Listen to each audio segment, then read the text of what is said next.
Party పెట్టుడు అంటే పాండబ్బ పెట్టినంత ఈజీ కాదంటున్నాడు మునుగోడు ఎమ్మెల్యే కోమటిరెడ్డి రాజగోపాల్ రెడ్డి సారు. మరి ముఖ్యమంత్రి అవుడు అంటే కూడా ఢిల్లీకి పోయే మాటలు చెప్పినంత ఈజీనా ఎట్లా? ఆ ముచ్చట కూడా పురాగా తెలవాలంటే మనమే సీదా పోయి కోమటిరెడ్డి రాజాలు సార్నే అడుగుదాం పాండ్రి ఏమంటాడో సారు. అయ్యా రాజాలు సారు, ఇక మీ రాజకీయ రాగాలు సురువు చేయండి. గతంలో ఒకసారి కేసీఆర్ అన్నట్టు పార్టీ పెట్టే పాండవ పెట్టినట్టు అయిపోయింది.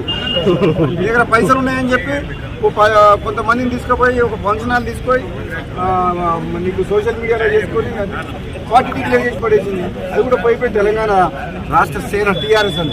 పార్టీ పెట్టుడు అంటే పాండబ్బా పెట్టినంత ఈజీ అయిపోయిందంటే ఆమె దగ్గర ఇన్ని దాచిపెట్టుకున్న పైసలు ఉన్నట్టున్నాయి. అవి ఖర్చయ్యేదాకా పార్టీ పేరుతోని అప్పట్లో షర్మిల మేడం పార్టీ పెట్టినట్టు పెట్టి హడావిడి చేసి ఆయనతో దాన్ని తీసుకుపోయి నడపలేక కాంగ్రెస్ లను బీజేపీలను కలుపుతుందో ఏమో ఏమన్నా గాలవడని గాని మరి మీ ముచ్చటేంది సారు? మీరు మాత్రము మంత్రి పదవి ఇయ్యకుంటే ముఖ్యమంత్రిని అయితా వచ్చే అసెంబ్లీ ఎన్నికల తర్వాత 2029 తెలంగాణకు రాజు అయితా అని చెప్పుకోవచ్చా? తమరికి పదవి వ్యామోహం ఎట్లున్నదో, రాజకీయ దాహం ఎట్లున్నదో, ముఖ్యమంత్రి కావాలని ఎట్లున్నదో కల్వకుట్ల కవిత మేడంకు కూడా అట్లనే ఉన్నదేమో. అయినా ఎవరు ఏ పార్టీలు పెట్టినా ఎవరు ముఖ్యమంత్రి అయినా మంత్రులైనా ప్రజలకు ఎందుకు సారు? వాళ్లకు అందవలసిన పథకాలు ప్రభుత్వ ఫలాలు సకాలంలో అందితే చాలు.